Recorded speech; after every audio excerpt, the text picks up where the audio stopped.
అవిఘ్నమస్తు.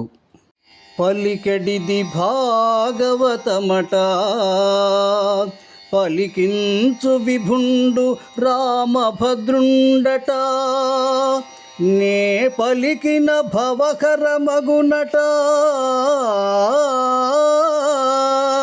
పలికెద వేరొండుగాధ పలుకగనేలా.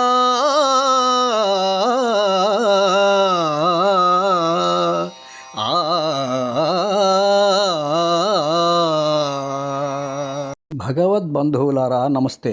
అద్వితీయమైన అనితర సాధ్యమైన గురుదక్షిణ చెల్లించి సాందీపని వద్ద సెలవు తీసుకుని మధురా నగరానికి చేరుకున్నారు రామకృష్ణులు. యుక్త వయస్కులైన తన కుమారులకు వివాహాలు జరుపు నిశ్చయించి రైవత రాజపుత్రి అయిన రేవతిని బ్రహ్మదేవుడి ఆదేశానుసారం బలరామునికిచ్చి వివాహం జరిపించాడు వసుదేవుడు. ఇక శ్రీకృష్ణుడు రాక్షస వివాహ పద్ధతిలో విదర్భరాజపుత్రి అయిన రుక్మిణిని వివాహమాడాడు అని చెప్పిన సుఖయోగీంద్రునితో పరీక్షణ్ మహారాజు ఇలా అన్నాడు: భూషణములు శవులకు బుధతోషణములు, అనేక జన్మ దురితౌఘ వినిశోషణములు, మంగళతర ఘోషణములు, గరుడగమను గుణభూషణములు,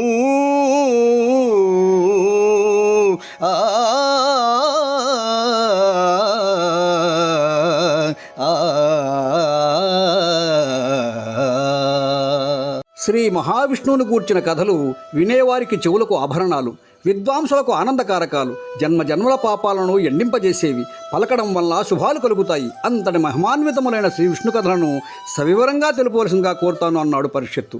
అప్పుడు శుకుడు రుక్మిణీ కళ్యాణ ఘట్టాన్ని ఇలా చెప్పసాగాడు: వినుము విదర్భదేశమున వీరుడు కుండిన భర్త భీష్మకుండనునొక దొడ్డ రాజు గలడు. ఆతనికి ఊరు పుత్రులు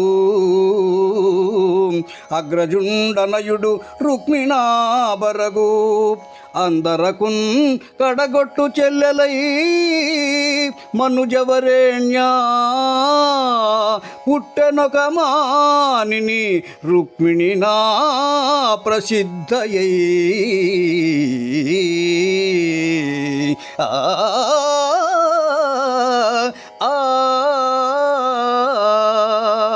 పరీక్షణ్ మహారాజా విను, విదర్భ దేశంలో కుండినపురం అనే నగరం ఉంది.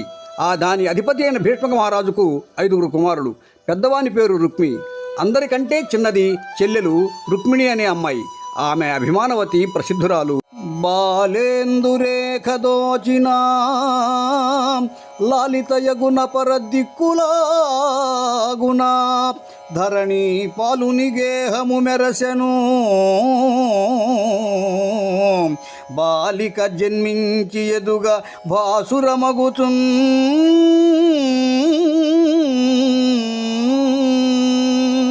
బాలచంద్రుడు ఉదయించగానే మనోహరంగా కనిపించే ఆకాశం వలె రుక్మిణి పుట్టి పెరుగుతుంటే భీష్మకుని ఇల్లు ప్రకాశించింది. సాక్షాత్తు శ్రీ లక్ష్మీదేవి అంశజురాలు భీష్మకుని పుత్రిక అయిన రుక్మిణి రోజురోజుకు ఎదుగుతున్న సమయంలో పేర్వేర బొమ్మల పెండిండ్లు చేయుచు నబలలతోడవియంబులందు గుజ్జనగూళ్లను కొమరొప్ప వండించి చెలులకు బెట్టిల్చు చెలవు మెరసి, రమణీయ మందిరారామదేశంబులా పువ్వుదీగలకును ప్రోదివెట్టు, సదమల మణిమయ సౌధ భాగంబులా లీలతో భర్మడోలికలనుగు, బాలికలతోడ చలరేగి బంతులాడు, శారికాకీర పంక్తికి చదువు చెప్పు, బర్హి సంఘంబులకు మురిపముల గరపు, మదమరాళంబులకు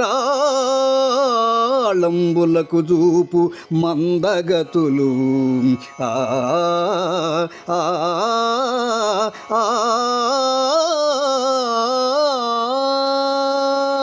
రుక్మిణి తన స్నేహితులతో బొమ్మలకు పేర్లు పెట్టి పెళ్ళిళ్ళు చేయిస్తూ తన తోటి వాళ్ళందరితో వియ్యమందుతూ ఉంటుంది. గుజ్జనగుళ్ళు వండించి చెరులకు వడ్డిస్తూ ఉంటుంది. అంతఃపురంలోని తోటలో పూలతీగలకు పాదులు చేస్తుంది. గోరు వంకలకు రామచిలుకలకు మాటలు నేర్పుతుంది. పురివిప్పిన నెమళ్లకు వయ్యారం నేర్పుతుంది. మదమరాళాలకు నడక నేర్పిస్తూ ఉంటుంది. తండ్రి గెహమునకు సనుదించుచునున్న అతిథి జనుల వలన కృష్ణుని రూప బలగుణాదులు విని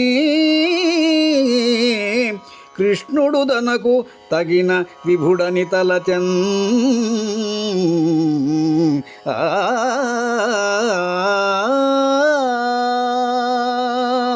రుక్మిణి పెద్దదవుతున్న సమయంలో ఆమె తండ్రి అయిన భీష్మకుని ఇంటికి వచ్చి ఎందరో అతిథులు శ్రీకృష్ణుని అందం గురించి శక్తిని గురించి చెబుతుండగా విని శ్రీకృష్ణుడే తనకు తగిన భర్తగా తలచింది రుక్మిణి.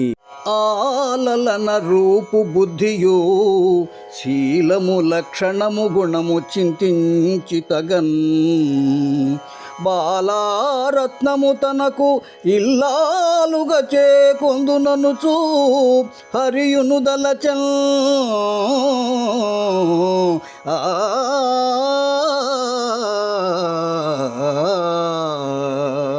శ్రీకృష్ణుడు కూడా ఆ నోటా ఈ నోటా రుక్మిణీదేవి యొక్క అందచందాలు, బుద్ధి కుశలత, నడవడి, శుభలక్షణాలు, సద్గుణాలు విని ఆ కన్యారత్నాన్ని తన భార్యగా చేసుకోవాలనుకున్నాడు. దినదిన ప్రవర్ధమానయై యుక్త వయస్కురాలైన రుక్మిణీదేవికి బంధువులెల్ల కృష్ణునకు బాలిక నిత్యదమోచు శేముషీ సింధులై విచారములు సేయగా వారల నడ్డు పెట్టి దుస్సంధుడు రుక్మి కృష్ణునెడ చాలా విరోధము చేసి మత్త పుష్పంధవేణి నిత్తు శిశుపాలున కంచు తలంచెనందుడై.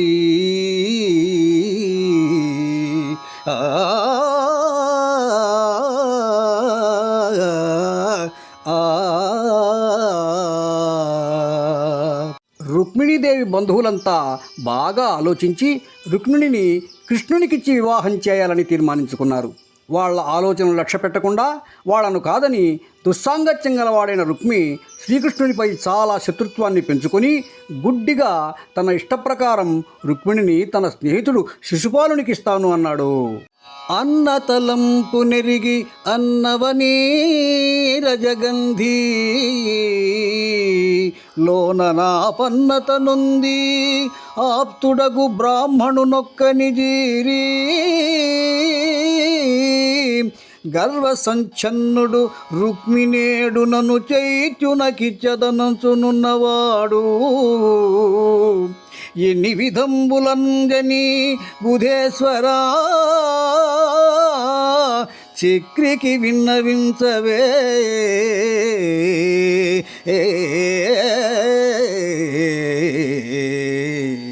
తన అన్నయ్యైన రుక్మి ఆలోచనలను గ్రహించిన రుక్మిణి తనకు బాగా ఆప్తుడైన ఒక బ్రాహ్మణుణ్ణి పిలిపించి, గర్వాంధుడైన మా అన్న నన్ను ఛేదిరాజైన శిశుపాలునికి ఇవ్వాలని అనుకుంటున్నాడు. ఓ విప్రోత్తమా, మీరు ఏ విధంగానైనా వెళ్ళి ఈ విషయాన్ని శ్రీకృష్ణునికి విన్నవించండి అన్నది. అయ్యా కొడుకు విచారములయ్యయు వారింపంజాలడు అటుగాకుండన్ నెయ్య మెరింగించి జీరుము చెయ్యన నిజ సేవకానుసారిన్ శౌరిన్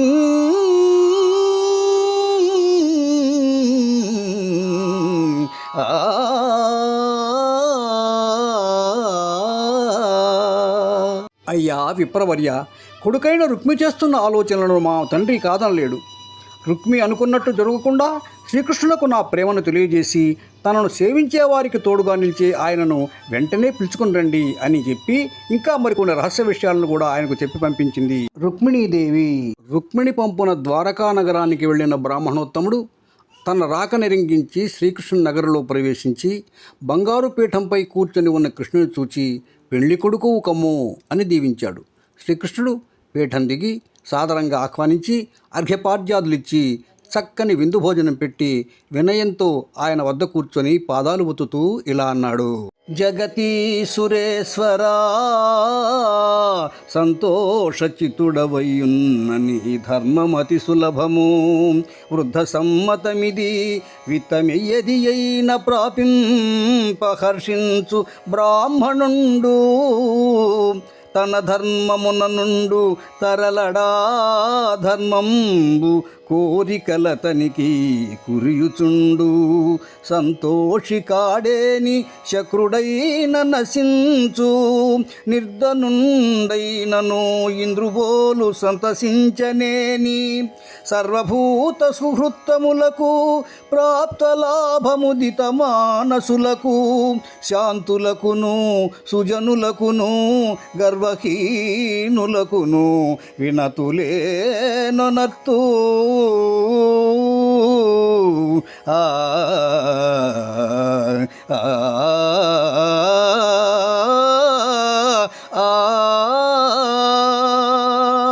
బ్రాహ్మణోత్తమ, సంతోషపడే మనస్సునిది. ఈ స్వభావం నీకు సహజ సిద్ధం. పెద్దలందరూ ఇది చూచి చాలా మంచి పద్ధతి అని చెబుతారు. బ్రాహ్మణుడు తనకు లభించిన సొమ్ముతో తృప్తిపడతాడు. తన ధర్మాన్ని తప్పక వర్తిస్తాడు. అలాంటి వారి కోరికలు కూడా వాటంతట అవే తీరుతూ ఉంటాయి. ఒకవేళ అలా తృప్తి చెందకపోతే వాడు ఇంద్రుడైనా నాశనమవుతాడు. సంతోషించేవాడైతే ధనహీనుడైనా ఇంద్ర సమానుడే అవుతాడు. సృష్టిలో అన్ని ప్రాణుల పట్ల మంచి మనసుతో ప్రవర్తించే వాళ్లకు, దొరికిన దాంతో తృప్తి చెందే వాళ్లకు, ప్రశాంతంగా గర్వం లేకుండా ఉండే వాళ్లకు నేను నమస్కరిస్తాను అని ఇంకా ఇలా అన్నాడు. యౌవని దేశమందునికి యవ్వనిచే కుశలంబు గల్గు మీకు. యవ్వని రాజ్యమందు ప్రజలల్ల సుఖింతురు. వాడు మత్రియుండు. ఇవ్వన రాసి దుర్గమునకెట్లరు దెంచితివయ్య నీవు. లేనవులుగావు నీ తలపు నంగల మేలొనరింతు ధీమణి.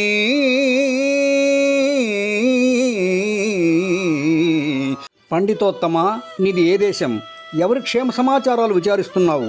ఎవరి రాజ్యంలో ప్రజలు సుఖంగా ఉంటారో ఆ రాజు నాకు ప్రీతిపాత్రుడు. సముద్ర మధ్యంలో ఉన్నటువంటి ఈ కోటకు ఎలా వచ్చావు? పరిహాసం కాదు, నీవేం కోరుకుంటావో చెప్పు, తీరుస్తాను అన్నాడు కృష్ణుడు. శ్రీకృష్ణుడు బ్రాహ్మణోత్తముని తను వచ్చిన పని తెలుపమని కోరగా ఆ బ్రాహ్మణుడు సవినయంగా, దేవా, నేను విదర్భవాసిని. మా రాజైన భీష్మకుని కుమార్తె రుక్మిణీదేవి. ఆమె తనను మీరు వివాహం చేసుకోవాలని ఆశిస్తున్నది.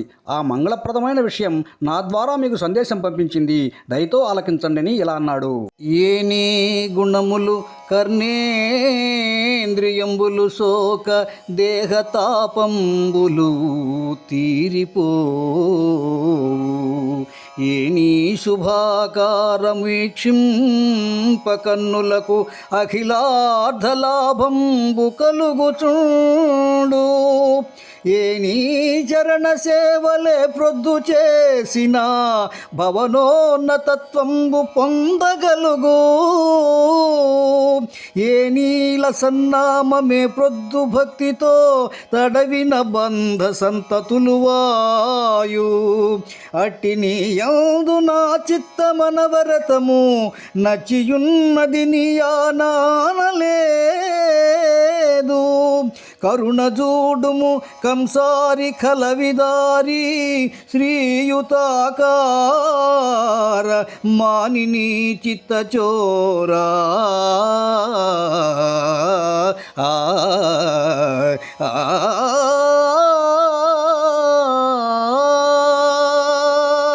ఓ సుందరాకార, మానిని చిత్తచోర శ్రీకృష్ణ, నీ గుణాలని గురించి వింటే చాలు శరీర తాపాలన్నీ తీరిపోతాయి. శుభకరములైన నీ ఆకృతిని చూచినంతనే అన్ని ప్రయోజనాలు లభిస్తాయి. నీ పాదసేవ వల్ల ఉన్నత స్థితి కలుగుతుంది. నీ దివ్య నామస్మరణ సంసార బంధాలను తొలగిస్తుంది. అలాంటి నీ పట్ల నా మనస్సు నిరంతరం లగ్నమై ఉన్నది. నీ మీద ఒట్టు సిగ్గువిడిచి చెబుతున్నాను, నన్ను దయచూడు స్వామి. ధన్యున్ లోకమనోభిరాము కుల విద్యారూపతారుణ్య సౌజన్య శ్రీ బలదాన శౌర్య కరుణా సంశోభితున్. నిన్ను నే కన్యల్గోరరు కొరదేమును రమాకాంతాలలామంబు. రాజన్యానేకపసింహ నా వలననే జన్మించనే మోహముల్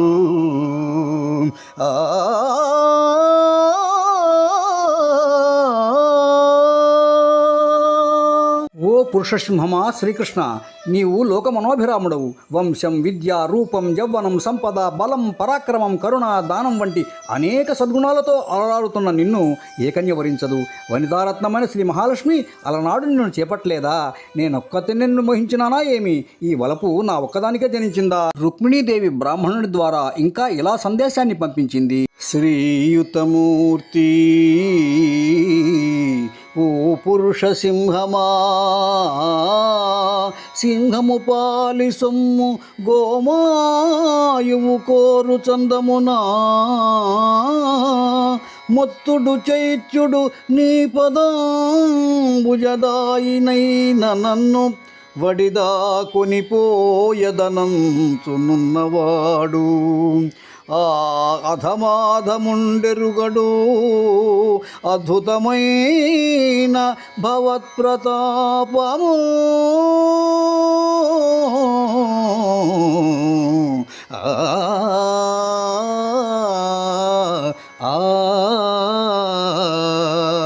ఓ పురుషసింహమా శ్రీకృష్ణ, సింహానికి చెందవలసిన పదార్థాన్ని నక్క కోరుకున్న చందంగా నీ పరాక్రమం గురించి తెలియక నీ పదధ్యానినైన నన్ను శిశుపాలుడు తన వెంట తీసుకుని పోవాలని కోరుకుంటున్నాడు. వ్రతముల్ దేవ గురు ద్విజన్మ బుధ సేవల్ దాన ధర్మాదులు గత జన్మంబుల ఈశ్వరున్ ఘరి జగత్ కళ్యాణుగాంక్షించి చేసి తినే నిన్ వసుదేవనందనుడు నా చిత్తేశుడవుగాక నిర్జితులైపోదురుగాక సంగరములో చేదీశ ముఖ్యాధముల్. నేను గత జన్మలో మంచి వ్రతాలు ధనధర్మాలు చేసి ఉంటే, శ్రీ మహావిష్ణువుని సేవించి ఉంటే వసుదేవనందనుడు నా మనస్సు నేలుకునేవాడుగుగాక, శిశుపాలాది నీచులు యుద్ధంలో ఓటమి పాలగుదురుగాక. అంకిలి చెప్పలేదు చతురంగ బలంబులతోడ నెల్లి ఓ పంకజనాభ, నీవు శిశుపాల జరాసుతులం జయించి నా వంకకు వచ్చి రాక్షస వివాహమునన్ భవదీయ శౌర్యమే యుంకువజేసి కృష్ణ పురుషోత్తమా చేకొని పొమ్ము వచ్చదన్.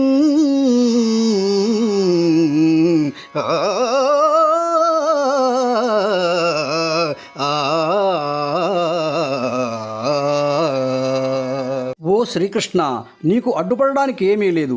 రేపు నీవు చతురంగ బలాలతో వచ్చి శిశుపాల జరాసంధాది రాజులను జయించి నీ ప్రతాపాన్నే కట్నంగా ఇచ్చి రాక్షస వివాహ రీతిలో నన్ను గ్రహించు తీసుకుపో, నేను వస్తాను. రుక్మిణీదేవి విప్రోత్తముని ద్వారా ఇంకా ఇలా తన సందేశాన్ని వినిపిస్తున్నది.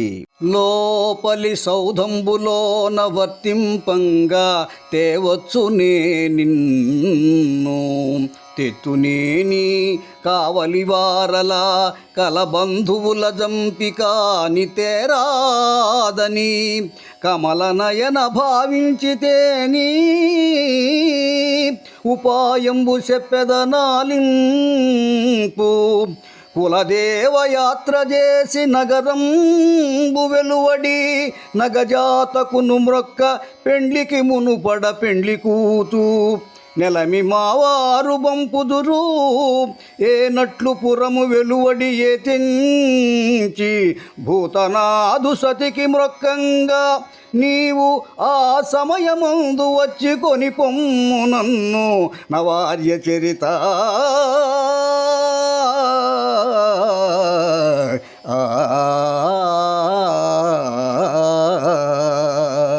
ఓ పద్మనయన శ్రీకృష్ణ, ఆమె ఎక్కడో అంతఃపురంలో ఉంటుంది కదా, ఎలా తీసుకుపోవడం అని అనుకుంటావేమో. ఒకవేళ తెగించి లోపలికి వస్తే కావలి వాళ్ళను ఎదిరించాలి, బంధుజనాన్ని చంపాలి అని భావించవద్దు స్వామి. దానికి నేను ఒక ఉపాయం చెబుతాను విను. పెళ్లికి ముందు ఊరు వెలుపల ఉన్న మా కులదేవత అయిన పార్వతీమాత ఆలయానికి పెళ్లి కూతురు చేత పూజ చేయించడానికి నన్ను తీసుకువస్తారు. ఆ సమయంలో వచ్చి నన్ను తీసుకుపో. ఘనులాత్మీయతమో నివృత్తి కొరకై గౌరీ సుమర్యాద యవ్వని పాదాంబుజతోయమందు మునుగన్ వాంఛింతురు. ఏను అట్టిని అనుకంపన్ విలసింపనేని వ్రతచర్యన్ 100 జన్మంబులన్ నిన్ను చింతించుచు ప్రాణముల్ విడచదన్ నిక్కంబు ప్రాణేశ్వరా.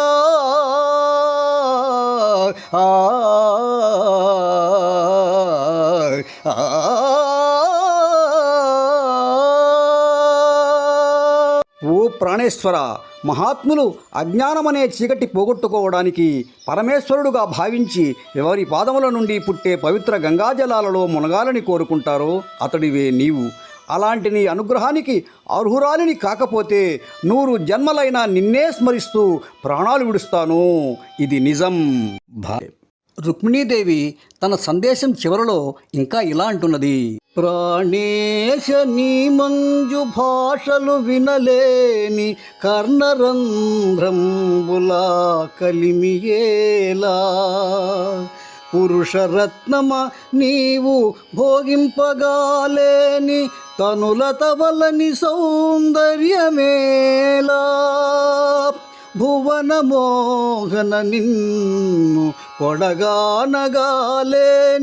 చక్షురింద్రియముల సత్వమేలా. దైత నీయధరామృతం బనగాలేని జిహ్వకు ఫలరస సిద్ధియేలా.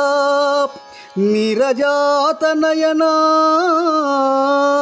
నీవన మాలికా గంధమబ్బలేని ఘ్రాణమేలా. ధన్యచరిత నీకు దాస్యంబు చేయని జన్మమేలా. ఎన్ని జన్మములకు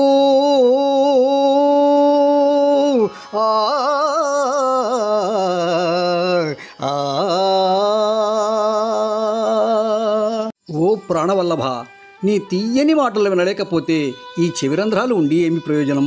ఓ పురుషరత్నమా, నీవు అనుభవించని ఈ శరీర లావణ్యం దేనికి? ఓ నవమోహనాకార, నిన్ను చూడకపోతే ఈ కళ్ళకు చూపెందుకయ్యా? ప్రియుడా, నీ అధరామృతాన్ని ఆస్వాదించకపోతే నాలుకకు రసాస్వాదన శక్తి ఎందుకు? ఓ పద్మాక్ష, నీ మెడలో ఉన్న వనమాలికల సుగంధాన్ని చూడకపోతే ముక్కులు ఉండి ప్రయోజనమేమి? ఓ ధన్యచరిత, నీకు పరిచర్యలు చేయలేని జన్మం దేనికయ్యా? ఎన్ని జన్మలైనా ఏమి ప్రయోజనం? ఇలా అగ్నిజ్యోతనుడనే ఆ బ్రాహ్మణుడు రుక్మిణీదేవి సందేశాన్ని శ్రీకృష్ణునకు విన్నవించి కృష్ణునితో ఇంకా ఇలా అంటున్నాడు. ఆయలనాగ నీకుదగు అంగనకుందగుదువీవు మాయుపాధ్యాయులయాన పెండ్లియగు తప్పదు జాడ్యములేల. నీవు నీ తోయము వారి గూడు కొన్ని తోయరుహాసన దెత్తుగానీ విచ్చేయుము శత్రులన్నురుము సేయుము సేయుము శోభనం బిలం. శ్రీకృష్ణ, ఆ లేజవరాలు నీకు తగిన వధువు, నీవు ఆమెకు తగిన వరుడివి. మా గురువుల మీద ఆన, ఈ పెళ్లి జరుగుతుంది, తప్పదు. ఇక ఆలస్యం దేనికి? నీవు నీ వారితో కలిసి ఆమెను తెచ్చుకుందువు గాని రా. ఎదిరించిన వారిని నుగ్గు చెయ్యి, ఈ లోకానికి మేలు కలిగించు అన్నాడు. రుక్మిణి పనుపున వచ్చిన బ్రాహ్మణుని మాటలు విని శ్రీకృష్ణుడు విలాసంగా అతని చేయిని తన చేతిలోనికి తీసుకొని నవ్వుతూ ఇలా అన్నాడు. వచ్చద విదర్భ భూమికి చొచ్చద భీష్మకుని పురము సురుచిరలీలో తెచ్చద బాలన్ రేల్మిడి వ్రచ్చద నడ్డంబురిపులు వచ్చిన పోరన్.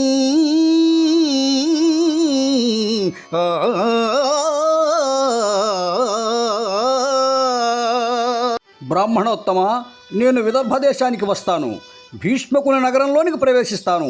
అవలీలగా చిటికలో బాలామణి రుక్మిణిని తెస్తాను, అడ్డం వచ్చిన శత్రువులను ముక్కలు చేస్తాను అని పలికి రుక్మిణీదేవి పెళ్లి ముహూర్తాన్ని తెలుసుకుని మేలుజాతి అశ్వాలు పూంచిన రథాన్నెక్కి బ్రాహ్మణునితో సహా విదర్భకు బయలుదేరాడు శ్రీకృష్ణుడు.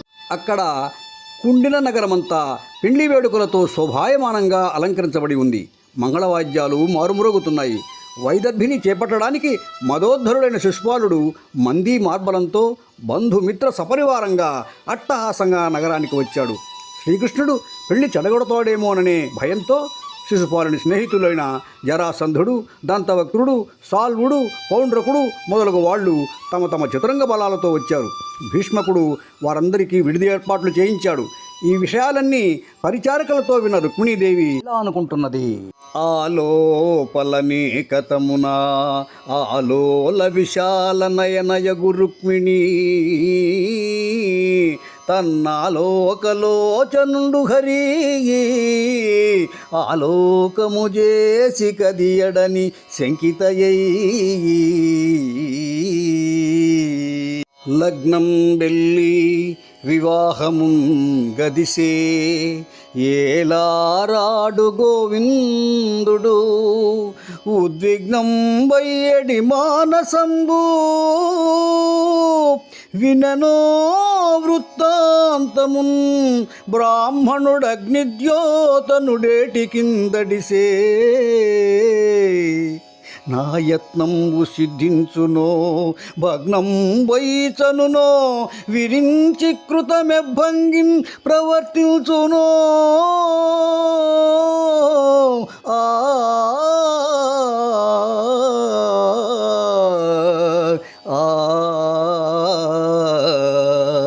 పెళ్లి దగ్గర పడుతున్నది.